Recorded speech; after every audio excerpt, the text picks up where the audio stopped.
Hadrotal muhtaramin, para kiai, para ibu nyai, para sesepuh, bini sepuh, para ustadz, ustazah yang senantiasa kita taati dan kita ikuti fatwa-fatwanya, yang kita hormati bersama Bapak Kepala Kantor Kementerian Agama Kabupaten Jombang. Mungkin nanti akan hadir nih Pak. Mudah-mudahan bisa hadir, mendukung, mensupport kegiatan kita semua. Yang sangat saya hormati dan saya banggakan, Ketua Pengurus Daerah BKMT Kabupaten Jombang beserta seluruh jajaran, Ketua Pengurus Permata, Ketua Pengurus Cabang BKMT di Kabupaten Jombang, dan seluruh peserta workshop yang insya Allah dirahmati oleh Allah Subhanahu wa Ta'ala. Syukur alhamdulillah kita haturkan kehadirat Allah Subhanahu wa Ta'ala, karena tentu hanya dengan limpahan rahmat, nikmat dan hidayahnya pada pagi hari ini kita semua diberi kesempatan oleh Allah untuk dapat bermuajahah, bertatap muka dalam kondisi sehat walafiat, sehat jasmani ini, sehat rohani ini, mudah-mudahan juga sehat dompet. Amin. Nah, masalah dompet itu semangat ya saya amini, karena dompet juga tidak kalah pentingnya, termasuk dalam berorganisasi menjalankan roda kegiatan BKMT Mafi Fulus Manfus. Maka ini juga merupakan nikmat yang patut kita syukuri. Allahumma sholli wa sallim ala Sayyidina Muhammad wa ala ali Sayyidina Muhammad. Sholawat beserta salam semoga tetap tercurah kepada baginda Rasulullah Sallallahu Alaihi Wasallam yang senantiasa kita harapkan syafaatnya, dan semoga kelak kita semua diprioritaskan menjadi umat yang mendapatkan syafaat dari Rasulullah Sallallahu Alaihi Wasallam, karena kita adalah orang-orang yang terbiasa membaca sholawat, orang-orang yang mencintai beliau dengan selalu berusaha untuk mengikuti syariat dan perjuangannya. Bapak Ibu sekalian yang dirahmati Allah, yang pertama selaku Ketua Pengurus Wilayah BKMT Jawa Timur, saya mengucapkan terima kasih yang sebesar-besarnya kepada pengurus daerah BKMT Kabupaten Jombang, sekaligus mengapresiasi karena sudah bekerja keras, bekerja cerdas, bekerja ikhlas dalam rangka untuk mengemban amanah sebagai pengurus daerah di Kabupaten Jombang. Karena ya BKMT ini tidak selalu sama seperti di Jombang. Dari 38 kabupaten kota yang ada di Jawa Timur, ini yang sudah terbentuk kepengurusan daerah itu sudah ada 32 kabupaten kota. Alhamdulillah.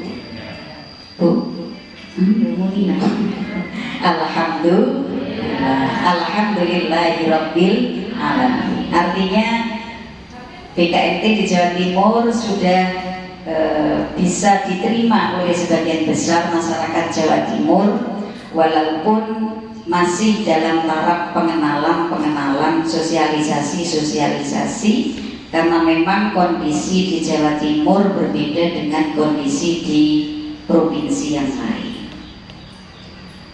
Nah, di antara 32 kabupaten kota yang sudah terbentuk kepengurusannya, ini juga bermacam-macam. Ada yang semangat, banter gitu ya. Ada yang ya sedang-sedang saja.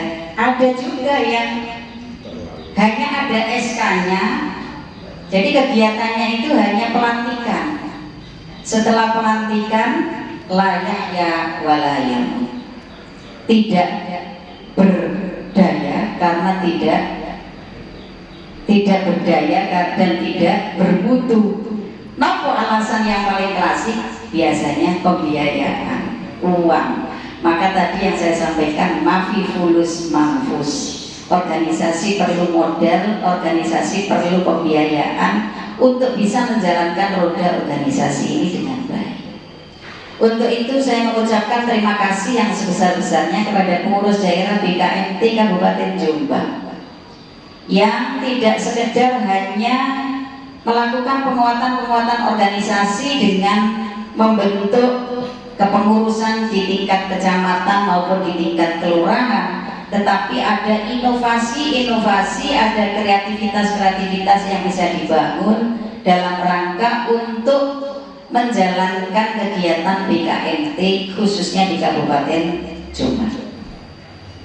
Bapak Ibu sekalian, mungkin perlu saya sampaikan sebelum saya berbicara agak jauh, bahwa BKMT ini adalah organisasi dakwah dan organisasi pendidikan yang dulu dirintis, didirikan oleh almarhumah Profesor Dr. Hajah Tuti Alawiyah, mantan Menteri Sosial di tahun 1981, yang pada saat itu semangatnya adalah semangat dari pengurus-pengurus majelis taklim dan para ustadz-ustadzah majelis taklim untuk bisa memberdayakan dan meningkatkan kualitas majelis taklim. Nah, alhamdulillah jariah beliau ternyata sekarang sudah 33 provinsi di Indonesia yang sudah terbentuk kepengurusan BKMT, termasuk di Jawa Timur. Ini satu hal yang patut kita syukuri. Saya sebagai pengurus wilayah awalnya diamanati sebagai pengurus antar waktu, karena waktu itu yang menjadi pengurus sekarang sudah sedo, almarhumah Ibu Nyai Hajah Mariamah, semoga diampuni oleh Allah dosanya, diterima segala amal baiknya, ditempatkan oleh Allah fi raudhatin min riyadil jannah. Al-Fatihah. A'udzubillahi minasyaitonir rajim. Bismillahirrahmanirrahim.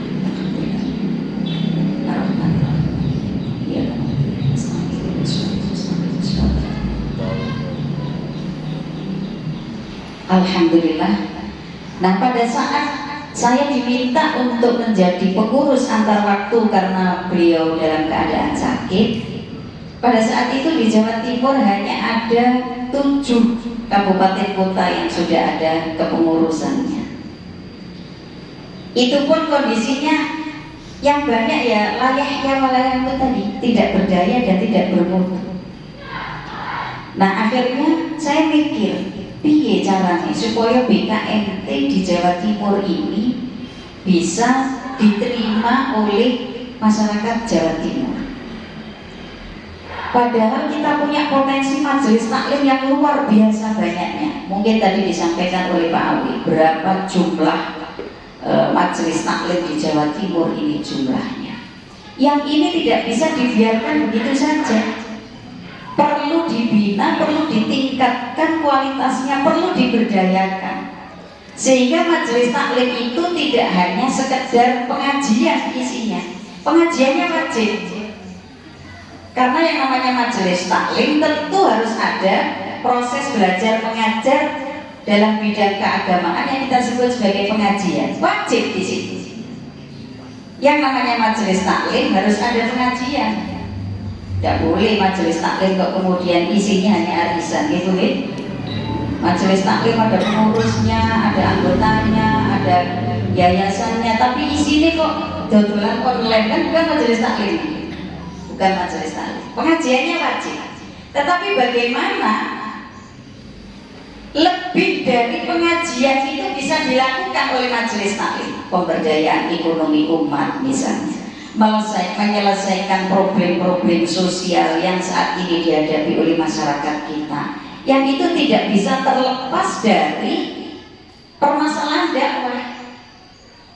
Contoh misalnya kenakalan remaja, pergaulan bebas, narkoba. Apakah kita mau bilang bahwa itu bukan persoalan dakwah? Sementara kadang-kadang di antara teman-teman kita yang ada di majelis taklim ini yang sedang diuji oleh Allah, salah satu keluarganya terkena narkoba, terkena kasus anak kenakalan remaja, hamil di luar nikah dan lain sebagainya. Maka ini perlu kita sadari bersama bahwa tugas sebagai seorang dai, tugas dakwah itu tidak hanya melulu pada pengajian, tetapi kita harus membuka diri, membuka wawasan seluas-luasnya bahwa masyarakat kita ini perlu diselesaikan problemnya supaya mereka bisa mengikuti ajaran-ajaran Islam itu dengan baik. Persoalan kesehatan misalnya, kalau ibu-ibu ini misalnya terkena persoalan kesehatan, contoh kanker serviks misalnya atau tumor, apa bisa mereka beraktivitas mengikuti pengajian karena kondisi dirinya tidak sehat?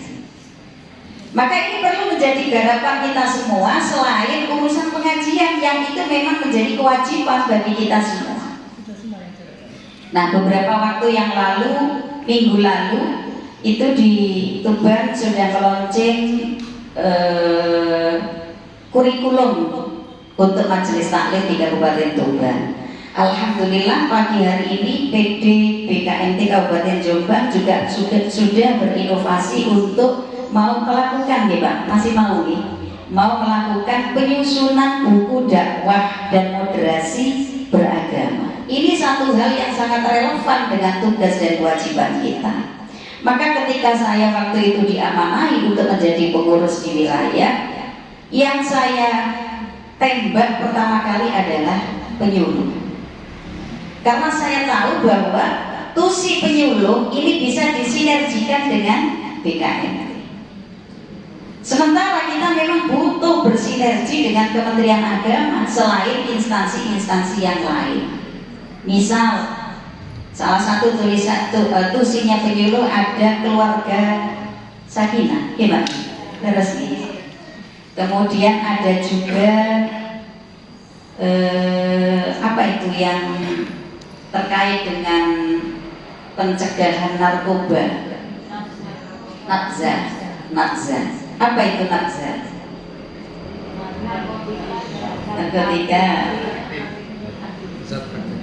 Narkotika, psikotropika, dan zat adiktif lainnya. Jadi kan dia mudah gitu. Ada ndak yang tusinya di bidang itu Nakza? Wonten ya? Oh, ndak tahu. Ini loh yang bajunya baju penyuluh kan ada tusinya masing-masing nggih. Ada yang Nakza.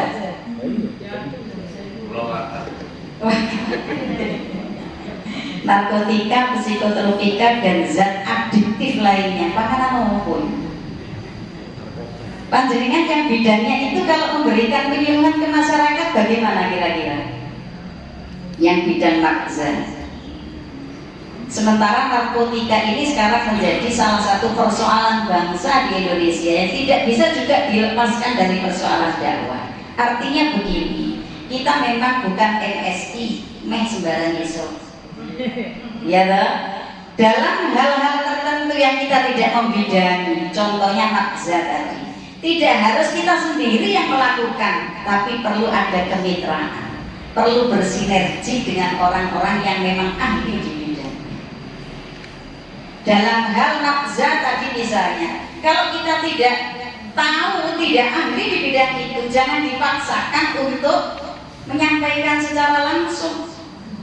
Bisa bersinergi dengan BNN misalnya, bisa bersinergi dengan Dinas Kesehatan dalam rangka untuk memberikan edukasi kepada jamaah kita agar mereka paling tidak bisa menjaga diri dan keluarganya dari lingkup yang paling kecil, yaitu lingkup keluarga, dari jeratan narkotika.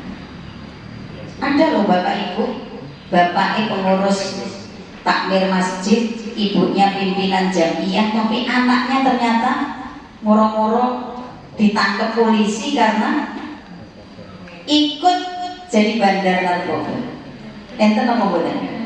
Nah, maka itu tidak bisa kita lepaskan sebagai bukan persoalan dakwah. Itu persoalan kita bersama yang perlu kita selesaikan bersama.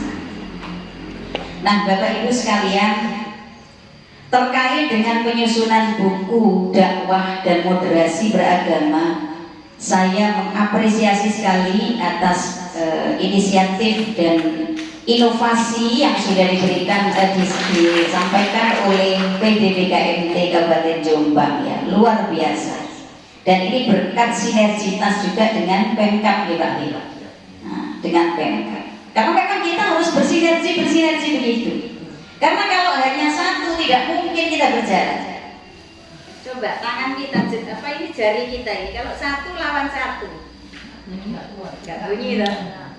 Dua dengan dua, nggak bunyi, belum bunyi. Tiga dengan tiga, belum bunyi. Empat dengan empat, belum bunyi. Tapi kalau lima bareng ini kita temukan, bunyi apa enggak? Semangat apa enggak? Iya Pak, tepuk tangan.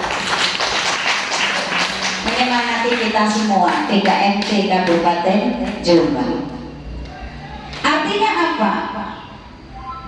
Kita ini memang tidak bisa hidup sendiri. Sholat saja kalau munfarid ganjarannya siji, gitu. Jamaah pahalanya 27.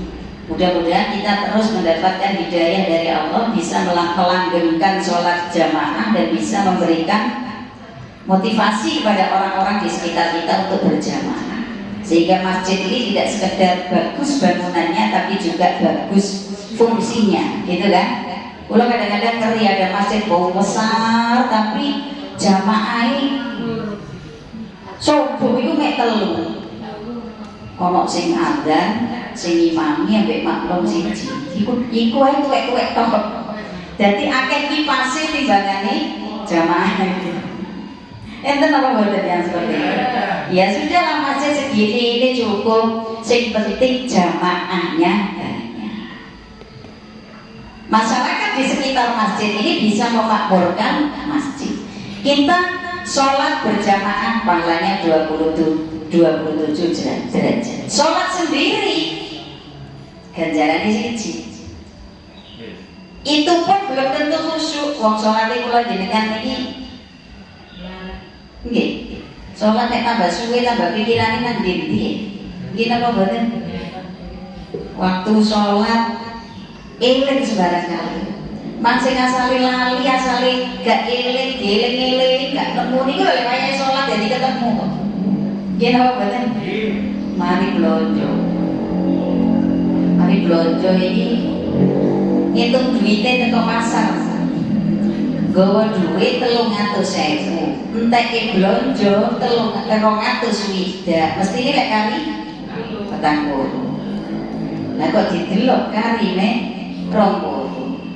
Kuwi kok nanti sing 20 iki anake diseneni kucing digoraki, bapake arek diseneni. Gak eling, sing 20.000 iki nanti parane. Bareng kaya salat zuhur iki lho Bu, Allahu Akbar. Iku ambek mikir iku mah 300 dikurangi 200 mesti ini karek 40. Kok saiki kari 20 sing 20 nang diparane. Rakaat pertama mikiriku durung ketemu, rakaat kedua mikiriku durung ketemu, rakaat ketiga mikiriku durung ketemu, rakaat keempat dilingno ke setan. Yuk, sampeyan mosok lali, sing 20.000 malah sampeyan bayar kok arisan ketemu Bu RT nek di pasar man. Lho, itu ketemune nek kene waktu sholat. Lah sholat model ngoten niku lho Pak, sholat apa kena diandalno dadi dalan menuju nang swarga. Tapi kalau kita berjamaah, khusyuk gak khusyuk diterima dening Gusti, maka berjamaah ini menjadi penting. Kaitannya dengan penyusunan buku ini, saya menyambut baik dan nanti kalau bisa diberikan timeline kapan buku ini harus jadi. Rencananya dibentuk tim kecil gitu. Nah, tim kecil sebagai penyusun yang nanti akan mematangkan buku ini sebagai panduan untuk kegiatan dakwah di BKMT Kabupaten Jombang. Diberikan timeline kapan harus selesai, karena kalau tidak diberikan batas waktu biasanya molor-molor gak jadi-jadi gitu. Nah, maka yang sudah ditunjuk menjadi tim ini nanti diupayakan untuk bisa secara intensif bertemu dalam rangka untuk proses penyelesaian buku ini. Nanti kalau sudah selesai, harapan kita bisa dilonceng, Pak. Dilonceng, kemudian disosialisasikan kepada semua pengurus, apakah itu yang ada di daerah maupun yang ada di kecamatan, bahkan sampai kelurahan, sehingga para pengurus BKMT ini dalam berdakwah punya pedoman. Mungkin ada proyek selanjutnya, nanti bisa komunikasi dengan Pemkab lagi atau dengan Kementerian Agama kalau ada dana-dana yang bisa diakses dalam rangka untuk merealisasikan penyusunan buku ini. Moderasi beragama, insya Allah tadi Pak Awi sudah menyampaikan, di dalam buku ini perlu menjadi penekanan, karena dakwah Islam yang dalam hal ini Majelis Taklim menjadi garda terdepannya tentunya, itu sudah diatur oleh PMA nomor 29 tahun 2019, di mana Majelis Taklim seharusnya bisa menjadi kontrol sosial. Karena Majelis Taklim itu adanya mulai di level RT sampai level kabupaten, ya kan? Di masing-masing RT itu saat ini kan sudah ada kumpulan Majelis Taklim, atau paling tidak kalau tidak di RT ya di kelurahan itu ada. Maka Majelis Taklim ini menjadi media yang strategis untuk bisa menyampaikan dakwah kita kepada masyarakat, sekaligus juga menjadi media informasi yang sangat strategis. Sampai nyuwun sewu, Pak Lurah itu kadang-kadang kalau mau mengingatkan masyarakatnya bayar pajak, itu ya melalui Majelis Taklim. Betapa pentingnya Majelis Taklim yang tidak hanya menjadi tempat pengajian, tapi bisa menjadi tempat informasi tempat untuk menyampaikan informasi.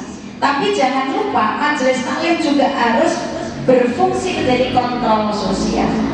Jangan sampai kemudian Majelis Taklim itu menjadi sarangnya paham-paham yang ekstrim yang kemudian justru nanti bersifat kontraproduktif melawan pemerintah dan lain sebagainya.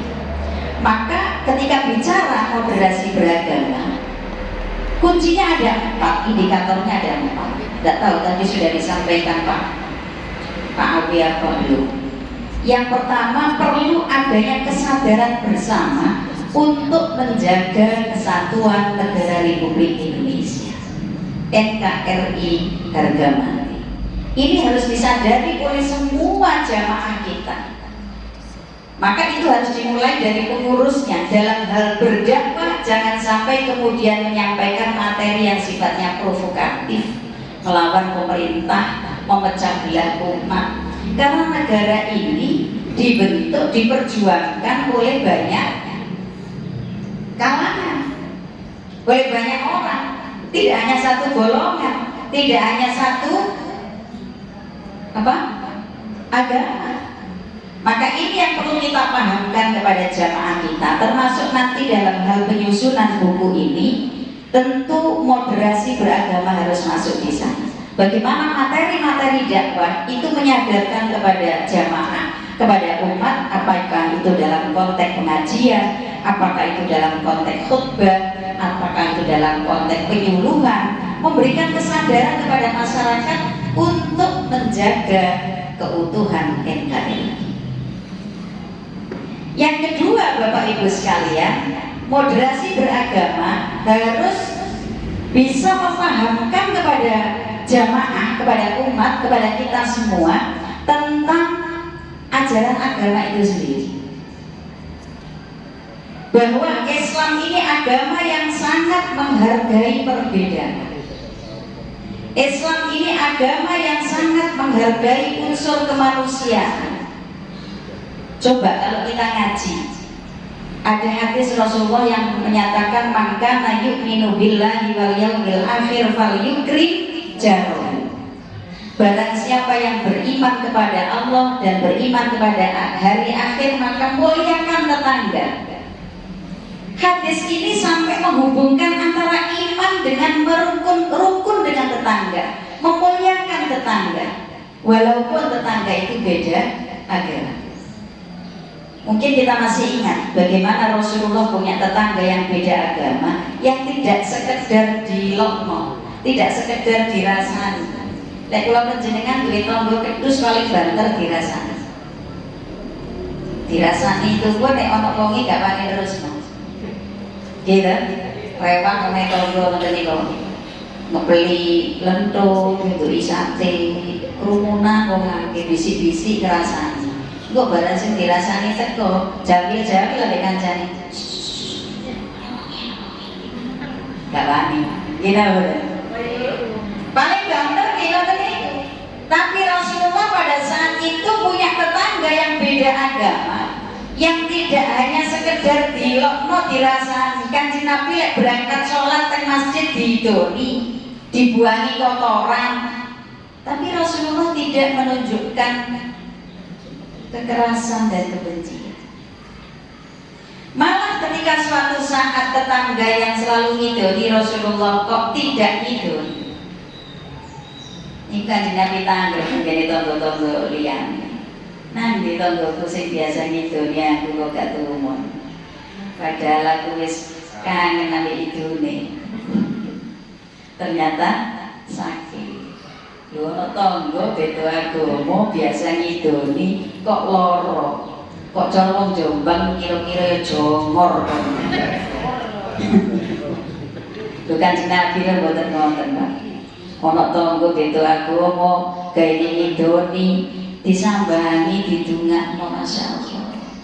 Maka dengan kehalusan hati Rasulullah, kebaikan budi pekerti Rasulullah inilah sang tetangga yang semula beragama lain dan selalu memusuhi Rasulullah, tapi karena kelembutan hati Rasulullah, kebaikan akhlak Rasulullah, tanpa disuruh, tanpa dipaksa, berbaiat di hadapan Rasulullah dengan mengucapkan dua kalimat syahadat, asyhadu an la ilaha illallah wa asyhadu anna muhammadar rasulullah.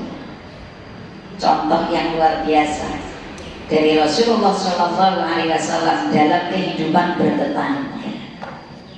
Maka ini perlu kita pahamkan kepada jamaah kita bahwa urusan kemanusiaan ini harus dibalas dengan urusan kemanusiaan.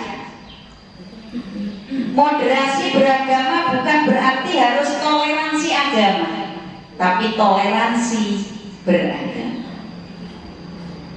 Toleransi di antara umat beragama di luar urusan agama. Maka ketika Rasulullah mendapatkan tawaran dari orang-orang kafir untuk saling mengunjungi tempat ibadah, maka kemudian diingatkan oleh Allah melalui wahyu yang diturunkan di dalam Al-Quran, lakum dinukum waliyati, bagimu agamamu, bagiku agama.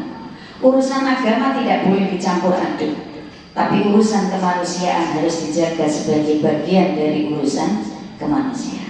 Itulah yang dimaksud dengan toleransi. Yang ketiga, Bapak Ibu sekalian, nanti di dalam buku ini perlu diwarnai juga adanya anti kekerasan. Islam tidak pernah ngajari orang untuk musuhi orang lain. Kalau di dalam sejarah Islam beberapa kali terjadi peperangan, tidak pernah sama sekali Islam memulai perang. Kalau terjadi peperangan semata-mata karena mempertahankan diri, karena posisi umat Islam dalam keadaan diserang. Maka anti kekerasan ini perlu juga ditekankan kepada jamaah kita supaya tidak terjadi konflik baik sesama muslim atau di antara umat muslim dengan yang lain. Sudah gak zaman NU gegeran karo Muhammadiyah pun boten wayahe iki. Pun boten wayahe. Wis gak zamane LDII gegeran karo sing gak LDII. Kita perlu membangun kebersamaan walaupun berbeda. Menghargai perbedaan ini loh yang penting. Tidak harus kita semua sama karena memang takdirnya berbeda-beda. Jangankan di masyarakat, wong jerone omah kan beda-beda. Suami dan istri saja sudah beda kan? Bapak kalau ibu dari sisi anatomi, dari sisi struktur tubuhnya kan sudah beda. Lele podo nih kayak sendirian, karena beda maka produktif, gitu kan? Dari sisi anatomi sudah berbeda. Belum lagi dari sisi latar belakang pendidikan, belum lagi dari sisi latar belakang budaya. Sing siji sing bapake wong Jombang. Wong Jombang ku senengane masakane nopo? Asin. Oleh bojo wong wedok teko Jogja senengane manis. Kan beda. Hidup dalam satu rumah.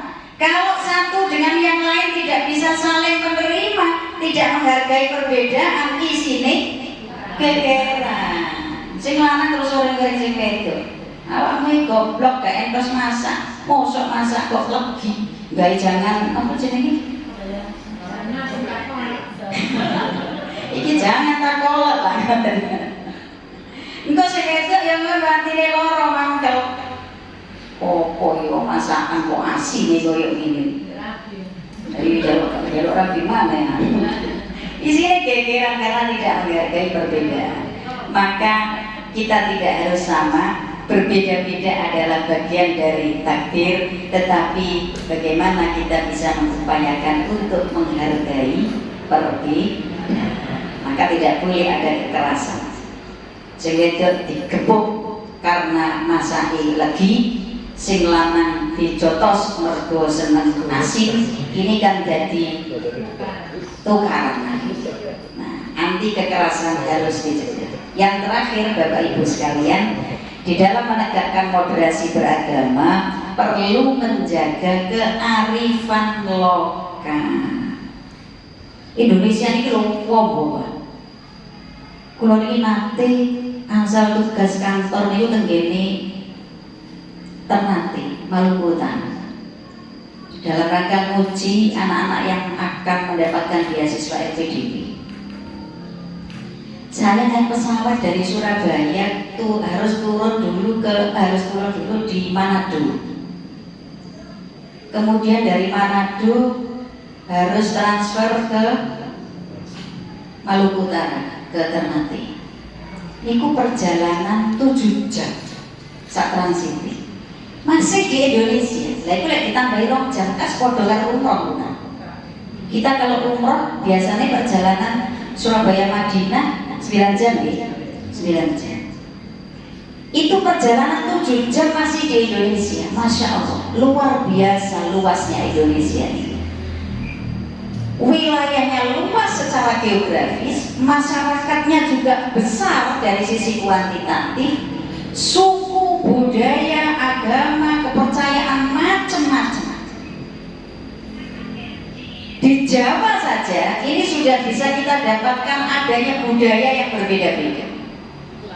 Maka setiap dakwah itu dilakukan di mana tempat harus bisa menghargai kearifan lokal. Itu sudah dicontohkan oleh para ulama kita Wali Songo dulu. Maka kenapa Wali Songo ketika mengislamkan orang Jawa datang ke Pulau Jawa khususnya untuk membawa ajaran Islam tanpa pertumpahan darah? Karena beliau sangat menghargai kearifan lokal. Contoh, tingkepan ini masalah dari kalau toh ada di gadot-gadot no, kita apa boleh? Jenengan kula jenengan iki lho dadi wong Jawa tingkepan ade ono cengkir, ade ono apa malih? Rujak. Kalau kan rujak. Rujake jarene nek pedes iku anake lanang. Nek rujake legi anake wedok, lho iku lho oleh ilmu tekan ndi. Sing ngajari sapa? Tapi itulah budaya kita. Saat Wali Songo datang ke Pulau Jawa, hal-hal yang bersifat lokal seperti ini tidak kemudian ditumpas gak oleh. Maka akhirnya muncul Islam yang diwarnai dengan budaya Jawa. Wali Songo kamu nanti ngelarang wong adat tingkepan.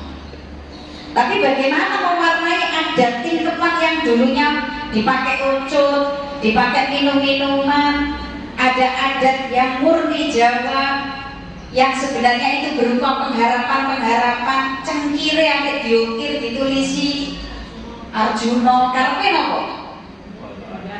Supaya anaknya nanti kalau lahir seperti Arjuna. Itu apa cirinya? Ganteng sama balik apa? Lemah lembut. Aku gak ngerti perwayangan, belum ingin gantian sampai ini. Siapa itu? Ini artinya kan doa Pak sebenarnya. Apa yang dituliskan kemudian di dalam cengkir itu sebenarnya kan harapan.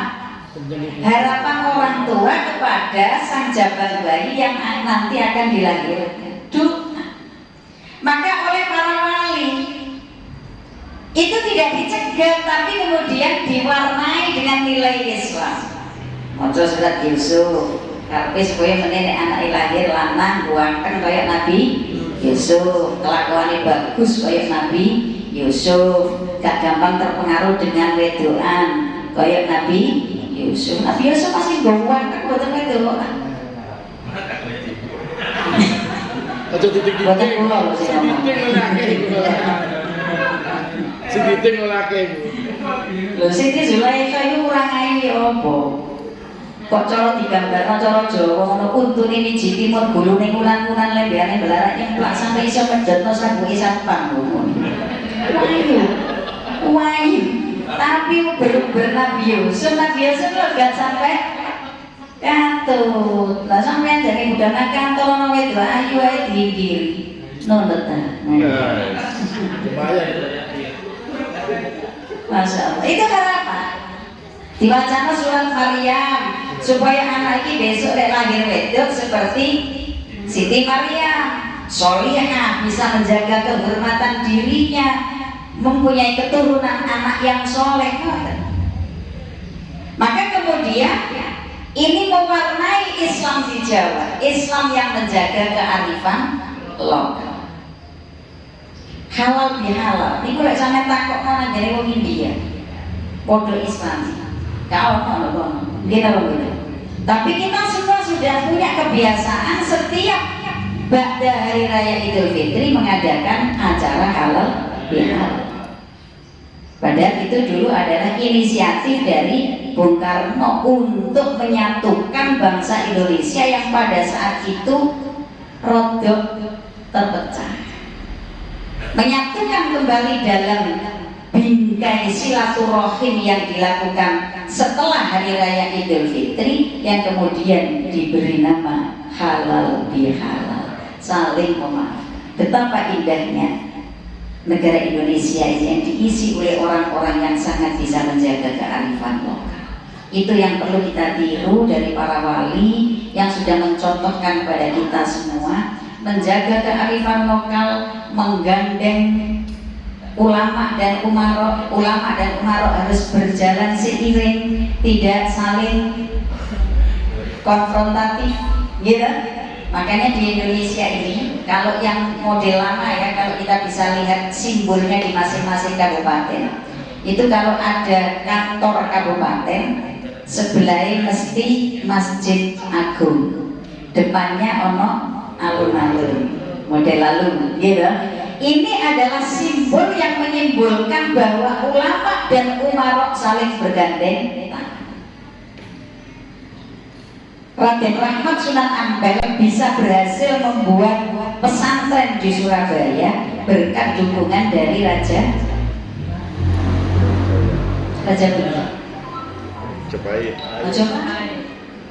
Majapahit. Maka ulama dan umarok tidak boleh sikur-sikuran.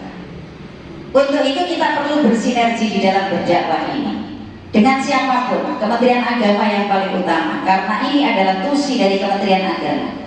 Pembina Majelis Taklim itu secara pemerintahan menjadi tusinya Kementerian Agama. Di level kabupaten tusinya Kementerian Agama Kabupaten Kota, di level kecamatan tusinya Kepala KUA, di level pusat tusinya Dirjen Bimas Islam. Nah, kita BKMT ini bersinergi untuk membantu tugas-tugas Kementerian Agama. Nah, syukur-syukur kita menjadi bagian dari Kementerian Agama itu untuk bersama-sama mensukseskan program pemerintah dalam hal khususnya yang saat ini sedang menjadi program prioritas adalah moderasi beragama.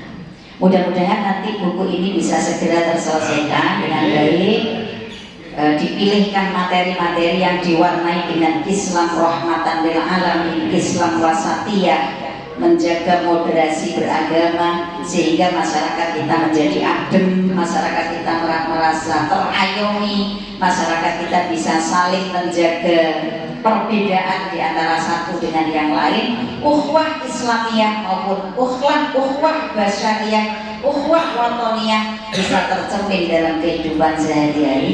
Insya Allah hidup kita enak, aman, damai. Ya kan, Masya Allah. Mudah-mudahan ini bisa segera terwujud. Saya tunggu nanti kalau launching saya diundang lagi, Pak. Saya kepingin tahu hasilnya.